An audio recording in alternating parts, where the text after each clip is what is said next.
Good morning, everyone. Good morning, Ian. Welcome to the morning. DP World Tour Championship. Glad to be back in Dubai. Always nice to be good in Dubai, or back in Dubai, sorry. Looking forward to this week, I guess. You know, I'm in some pretty good form, so feeling like, you know, we can end the year on a very high note and move further up in the world rankings, which would be very pleasing. And I haven't looked at where I would move to if I won this week in terms of the race to Dubai. Obviously, that's been locked up by Rory, but it would definitely move me forward, which would be very pleasing. So yeah, looking forward to getting going now. And just talk a little bit more about your form, Ian. Obviously, last week another great result, and Mission Hills obviously winning another WGC. It's been an exceptional second half of the year. It's been great. I mean, ever since September, really. I think you know, my golf's been an extension of the Ryder Cup since, as you said, fourth at the BMW, which was very nice, and then HSBC was a great win. And you know, a little disappointing not to kind of finish the job off last week, but Scotty played very nice on Sunday to take that title. So 4, 1 and 2 in the last three tournaments is always nice. You know, whenever you finish and keep finishing in the top 5, you know, you're playing pretty good golf. Thank you for that. To get any questions, John. Microphone on its way to you. Is 4, 1 and 2 post Ryder Cup euphoria or what?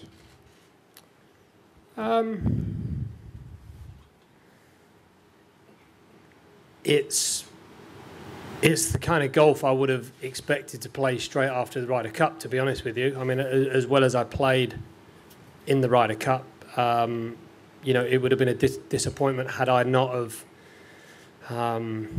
contended pretty soon afterwards. I mean, if I look at it, you know, I've practiced the same as what I practiced before the Ryder Cup, so I feel fresh and ready to go, and I would expect you know, to be in the hunt certainly after the Ryder Cup. I mean, it was an amazing week, and a week that I'm going to obviously kind of keep with me for a long time. I mean, it just shows that what kind of golf can be played when I focus my mind, and you know, I'm going to, you know, work hard inside my little head to focus it as well as I do when I play Ryder Cup. So you think, as everybody says, that it should have given you a boost. It should enable you to do what everybody else says you ought to be able to do. If you can produce it in a team event, you can produce it in an individual event. Well, I obviously can produce it. So I mean, and it is in me. So it comes out in Ryder Cup. So why shouldn't I be able to produce that week in, week out? And I guess I have done the last 3 weeks, and we just have to see how long we can, you know, keep doing that for. And when you look at the best players in the world, they're doing it week in, week out. So there's no reason why I shouldn't, you know, sit along those guys and do it week in, week out. Jimmy. Ian, has a switch been flicked in that regard as far as you're concerned? Is it, because you've always struggled before with Ryder Cups to replicate it afterwards, do you think you're approaching, you know, you can somehow get that right now? I hope so. I mean, I definitely, you know, the last 3 weeks has definitely proved that, you know, my mindset can be right going into these tournaments. And, you know, not to say I ever give up on tournaments if it's not going right, but, you know, the level of adrenaline and the focus does, you know, taper off sometimes when you're not playing as well as you should be. But yet, if you keep that concentration level up and, you know, really focus your mind and not worry about what's going on or where you are in the field, and just execute the right shots at the right time that you've worked hard to do, then you can produce every single week. But you have to be fresh and ready to do that. And I'm, you know, obviously playing 52 tournaments in a 2-year schedule. Sometimes it's hard to do that when you are, you know, trotting around the world. And you said you had a chat with your management. You referenced that in China, you know, that about working on your mindset. Can you just go into the specifics? Well, I mean, I've worked with Paul and you know, for 17 years, and I've worked. You know, James had been with me for 18 months, Paul's son. and we've always talked about it, and it's not just, it wasn't just after the Ryder Cup, and it wasn't just after this Ryder Cup. I mean, we spoke about it in '04, we spoke about it at every Ryder Cup I've played, to find out why I can flick that switch at certain times, and obviously sometimes that switch doesn't go on. So, you know, it wasn't just a conscious effort to talk to them about it, you know, straight after this Ryder Cup. It's been work in progress, but it was, you know, it was noted. I brought it up to the pair of them, and you know, we've had a chat to try and work out, you know, the right mindset to go into stroke play. I know I'm dangerous if I have that right frame of mind. Just linked to that, Ian, really, I mean, what are your ambitions for 2013, and have they changed or increased because of what I've been there, done that one before, and said what I'd like to do, but I just mean post-September. we're not going down there again. I just mean everyone else's ambitions for you Well, have increased, I think. I got, you know, you all know that I expect myself to do really well, and I have some big ambitions. So I'm not going to tell you how big they are for next year, but yes, they're going to be pretty big, obviously. And I would expect myself to work, you know, really hard in the off season that I've got, and I would expect myself to be able to come out certainly at the start of next year and be able to, you know, deliver in certain tournaments. And that's the pressure I will put on myself at the start of the year, and that's not going to change. It's never going to change. You know, I keep looking at my stats and keep looking at areas where I can improve, and there's a number of areas which I can improve on for next year. But obviously, you know, the main goals are all around the majors, and I've played well in 3 of them this year, 3 top 10s, and I'd like to get a lot closer. I think, you know, I would think coming down the stretch, I've got a lot of self-belief in me that can hopefully get me over the line, but we'll just have to wait and see. They're hard to win, as you know. Tony? Ian, hi. Hi. Rory was in yesterday, and I think he called you a putting machine. Big And green the Hulk putting as machine. well. A big green putting machine. Indeed. What, when you're on a roll like you were at the Ryder Cup, do you feel like a putting machine? I feel like I'm never going to miss, if that's what you're asking, whether it be 30 feet or 10 feet or 6 feet. I mean, you know, the level of concentration level is up, the intensity is up, the pressure's up. When I've been in that situation, I've managed to hold some seriously key putts at the right time, and you know, my mind never wandered away from the fact of being able to hold those putts. There was no ifs or second guesses. It was, that's the line, and I need to hit it along that line. Is there a feeling that you're actually, you know, as you're standing over the putt, you're willing the putt to go in, a la Tiger? Yeah, with quite a few million other people, yeah. I mean,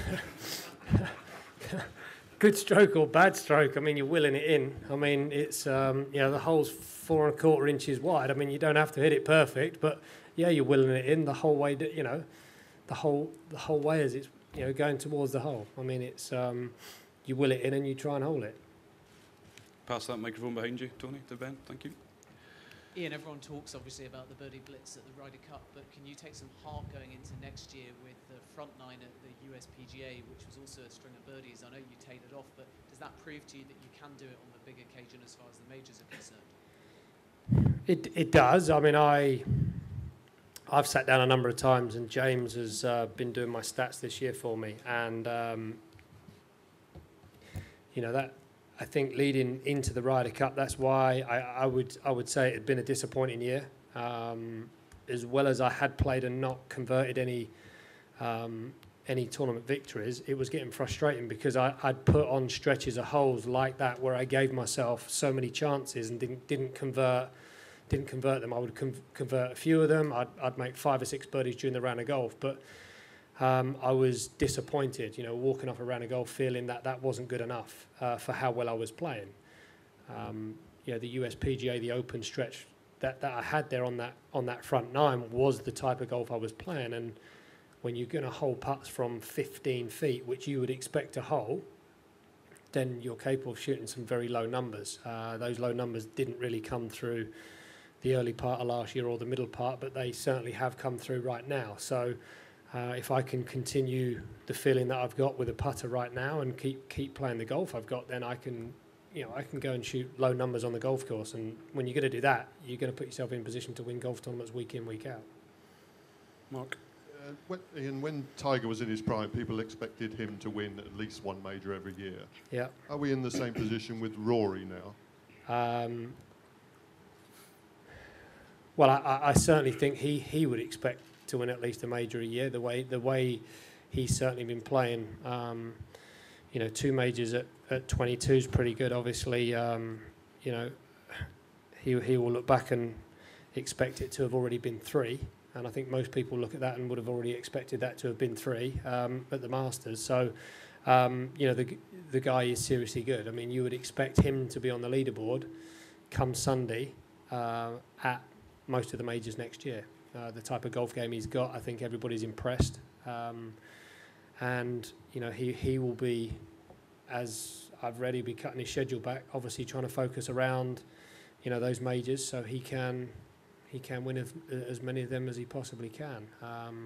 But as a player, looking at another player, you would expect him to be on the board in most of those.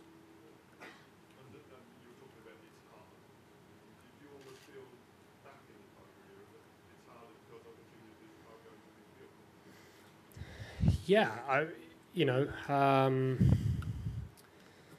there are so many good players in the world right now.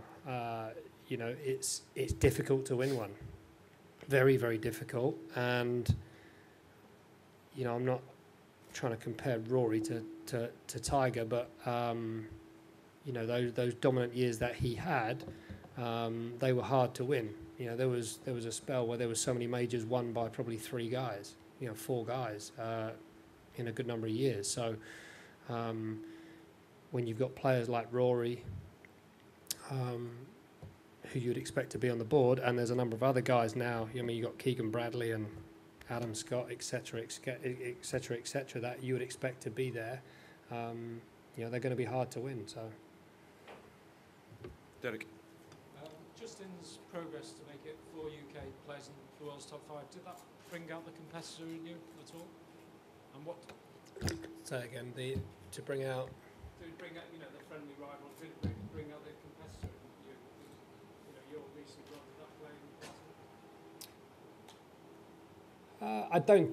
I don't think so. I mean, it always spurs you on when you're close to people who are, a lot higher up in the world rankings than you. I'd say I'm very close to a lot of guys, and they've been playing a lot better golf than what I have of late. So, I think it spurs me on because it tells me that I'm capable of producing better golf than what I have produced. But hopefully that's changed, and I'm in a position right now where I can just kick on from this position. There's a lot of world ranking points on offer this week, and if I win this week, then I'm going to move nicely up the list. You mentioned you need to make improvements. What do you need to improve to get the next up? I would like to drive it a bit further than I do. I think my mid-iron play could improve a little bit, and my scrambling's been very good this year. I think I'm up there on the statistics in terms of scrambling, but I would expect myself to putt like I've been putting the last 3 weeks every week, and that makes a huge difference. Look at Luke Donald. Obviously won last week, and you'd rate Luke Donald as one of the best putters in the world, and when you putt consistently well like he has over that 18-month period, you're going to be right up there in the world rankings. He's gone back to world number 2, and you see it week in, week out when guys putt really well consistently. Justin's putted consistently well this year, and I think he's 5 in the world. So you have to hold putts week in, week out, and that makes a huge difference. Michael?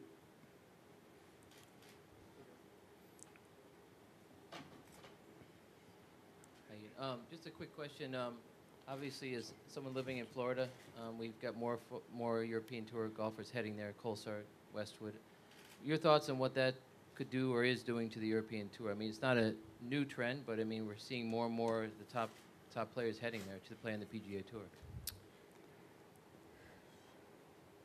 I think, I think it's been a slow progression for some people to, base themselves in the States. I mean, I done it a good few years ago, and so did a number of other guys. The schedules that we're playing nowadays, when we play a global schedule, it involves obviously 15 PGA Tour events if you're going to keep your PGA Tour card, and a minimum of 13 in Europe.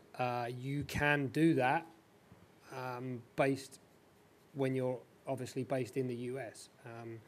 I think it's easy to say that the amount of flying you're going to do will be less if you base yourself in the States, and I think that's what the guys are going to do. Obviously, European Tour schedule at the minute is not very strong at the start of the year, and obviously it picks up towards the middle. It's a tough situation for the Tour to be in, and I really hope that there's a plan to help the Tour to get more big sponsors. But obviously, we know Asia's so strong right now, and that's they're holding the key to so many big golf tournaments. And obviously, Europe in general, as all the continents are struggling. I mean, there's not much money, so it's very hard to convince sponsors to put big tournaments on. I don't think that trend's going to change just yet, but European Tour, need to work with the players to work a solution into trying to find new sponsors, and we need to look after the right sponsors. We have got some great sponsors that sponsor a number of golf tournaments, and we need to look after them right now. I mean, is it only money, or should the Tour just say, okay, we're going to lose these guys, just like in a baseball analogy, Japanese players going to the major league? I mean, maybe the focus should just be on developing more young blood and understanding that these guys are going to head to greener pastures. I mean, living in America, you don't play baseball. I've never watched a full game of baseball. I walk out after about 5 innings. It bores me tearless. Well, you want to sit there for 4.5 hours eating hot dogs and Coke? Come on. Really? I'm sorry, but I've been there 4 years. I've never watched a full game. Sorry, I can't. I mean, I love some of it, but basketball. I've got season tickets at the basketball, so I mean, you've got to give me a bit of kudos for that. But I'm sorry, I'm not watching. That's over in 2 hours. I can go back home then. I mean, I'm not sitting for 4.5 hours through many sports, unless it's Ryder Cup.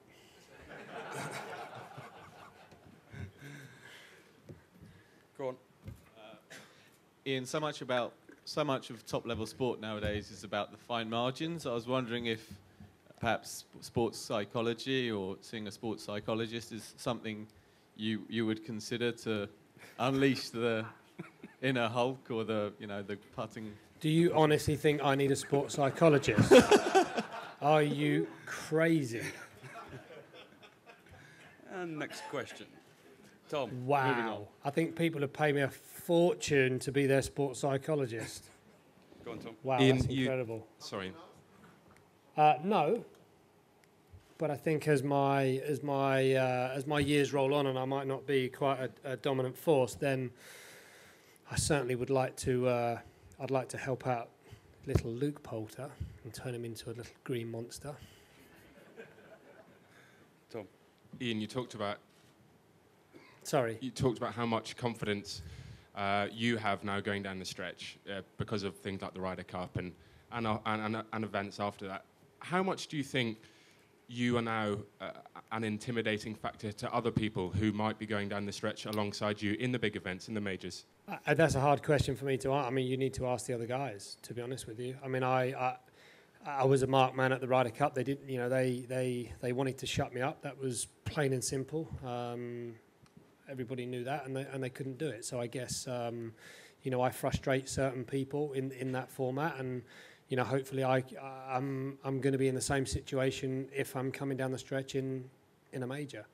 I'd like to think that I've got the game and I've got the mindset if I'm in the position to obviously try and finish one off. So I don't think, I don't think my stubbornness is going to go away once I get in that position.